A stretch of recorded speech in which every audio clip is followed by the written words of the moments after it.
sicer bi rad poudaril, da je v preteklem tednu in dnevih bilo sprejeto nekaj pomembnih dokumentov v Državnem zboru, ki bodo Slovenijo pripeljali na pot za izhod iz krize, in sicer je seveda to zakon o državnem holdingu, s katerim bomo centralizirali upravljanje državnega premoženja. Kot veste, danes 5 različnih družb, 5 pravnih subjektov upravlja s tem premoženjem, zato je to premoženje neučinkovito, kar kažejo tudi poslovni rezultati vseh teh družb, Avkna, Kada, Soda, PDP-ja, DSU-ja. Drug pomemben predpis, ki ga je Državni zbor sprejel, je zakon o upravljanju o družbi, ki bo upravljala s terjatvami bank, tako imenovano slabih terjatev. Pomemben zato, ker bodo banke, predvsem tiste najbolj problematične, lahko prenesle te terjatve na posebno družbo in se s tem na nek način osvobodile teh slabih terjatev. Morebitne dodatne dokapitalizacije pa bodo namenjene seveda novemu kreditiranju, ne pa, da sedanje terjatve bremenijo poslovanje bank. To je pomembno. Žal obžalujem, da je včeraj Državni svet izglasoval drugačno odločitev glede zakona o državnem holdingu, vendar menim, da bo Državni zbor ponovno glasoval tako, da bo ta zakon vsekakor sprejet. Včeraj je bil sprejet tudi proračun za leti 2013 in 2014. Ta dokument je sprejela vlada. V njem so stvari, ki smo jih pričakovali, glede na napovedi, in sicer povečanje prihodkov iz nekaterih davčnih virov, kot je davek na finančne transakcije, sprememba zakona o davku na dodano vrednost, tudi sprememba zakona o dohodnini. To je vsekakor dobra podlaga za razpravo in kasneje tudi za odločanje v Državnem zboru. Na drugi strani pa se seveda zmanjšajo predvsem odhodki na področju plač. V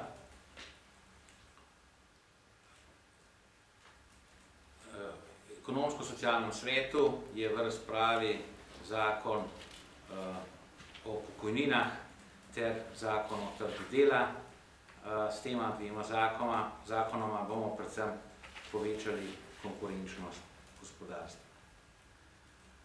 Glede na vse te predpise, teh 5 predpisov, ki pomenijo dejansko podlago za to, da Slovenija pride iz krize, so zaradi tega nekatere razprave o teh zakonih in trditvah, predvsem to, da gre za razprodajo državnega premoženja že določenim posameznikom, z tem, ko se je v Državnem zboru sprejel zakon o posebni družbi oziroma holdingu za upravljanje državnega premoženja, so te izjave veliko sprenevedanje, zavajanje, tudi manipulacija in strašenje.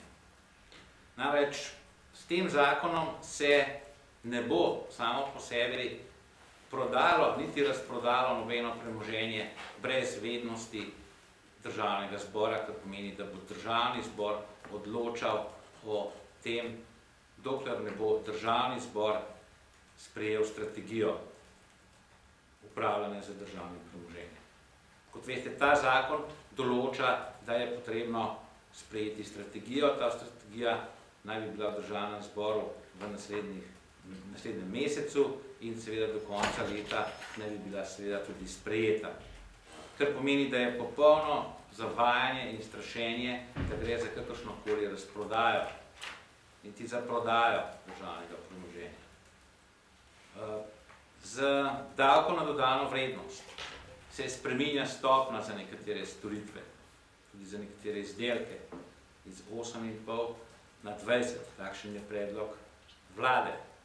O tem predlogu bomo v Državnem zboru razpravljali, glede tega ni ničesar dokončnega. Vendar Tukaj gre za nekatere izdelke oziroma storitve, za katere ni nujno potrebno, da se z dvigom DDV-ja tudi poveča cena. Komunalne storitve so se v zadnjem obdobju povečevale te cene izredno, veliko bolj kot druge, so monopolne. Na to je opozorila tudi Banka Slovenije. Zaradi tega sam dvig DDV-ja ne pomeni tudi dviga cen.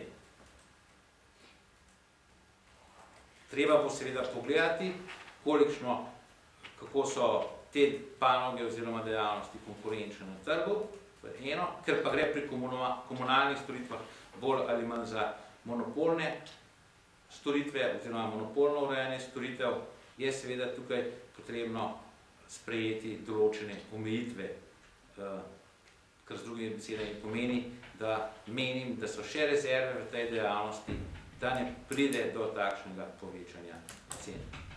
O tem, ko se zmanjšujejo olajšave za tiste, pri dohodnini za tiste, ki delajo v Avstriji ali v Italiji, to ne pomeni, da se bodo ti ljudje izselili iz države. Kdor to govori, ali pa da nekdo želi, da se izselijo iz države, kdor to govori, seveda ne ve, oziroma kaj dosti o dohodnini in o rezidentstvu. To so rezidentje, to niso državljani. Tako da z tega zornega kota je seveda popolnoma neprimerno in zavajanje, da se tukaj želi doseči take cilje. Prav tako je ukrep, ki je bil predlagan strani socialnih demokratov, da ne se zamrznejo plače, podoben pač nekemu ukrepu, ki smo jih poznali izpred več kot 20-30 let. Takrat so se zamrzovale plače. In ne moramo stalno imeti tudi v javni upravi vse večjo ali pa čim večjo uravnilovko. Tudi v javni upravi so sposobni delavci in delavke, so menedžeri, ki morajo biti seveda tudi ustrezno nagrajeni. Tako da seveda so to neprimerni ukrepi. Še enkrat poudarjam, da tukaj ne gre za nikakršno željo oziroma cilj, da bi se kdorkoli izselil iz države, ali tudi za cilj, da bi tisti, ki imajo manj, bili dejansko bolj obremenjeni v teh kriznih trenutkih, kot tisti, ki imajo več. In ekonomska ali finančna teorija, da se bo z zmanjševanjem plač zmanjšala potrošnja in da seveda zaradi tega to ni pravi izhod iz krize, pač v teh primerih enostavno ne drži. Kajti mi lahko povečujemo potrošnjo izključno z dodatnim zadolževanjem v tem trenutku, kar je popolnoma noro oziroma sploh ni možno. In osnova v vseh državah Evropske unije je, da se potrošnja prilagodi tistemu, kar dejansko ustvarimo. In večja potrošnja je seveda možna na podlagi ustvarjanja večje dodane vrednosti in seveda na podlagi tega tudi večjih zaslužkov.